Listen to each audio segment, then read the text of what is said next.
Hi my dear friends and Lindy STEM Gang fans, it's Irina Gershuk with you today, and I'd like to share with you my new step-by-step video on how to create such flourish card. It was inspired by the Lindy's Gang October Color Challenge. Sorry for my English, it's not my native language, so sometimes it can be a little bit tricky.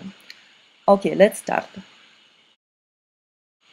First of all, I took the Resist Effect paper to create my background. The piece was approximately 10 by 15 centimeters. I've sprayed it with two Lindy's Gang Starburst colors, a bit of bubbly and Claim Bake Beige, dried a little bit, and then added some drops of Black Orchid Silver and spritz a little bit with Bodacious Blush just to add some smooth transmission of color. After all that, I've dried the background completely. Now you can leave your background for a while, as our next step is to emboss the chipboard.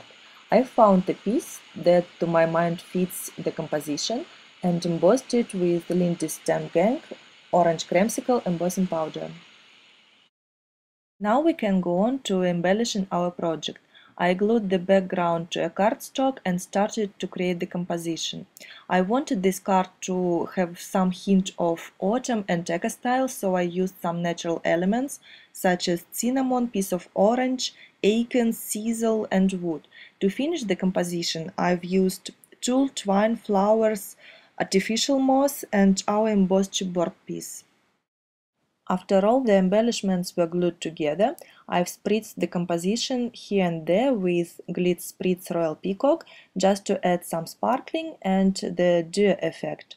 At last moment, while the flowers were still wet, I've decided to add some magical Chateau Rose. That's it, our card is ready. Thank you for your attention and for stopping by. Have a lovely day. Bye bye.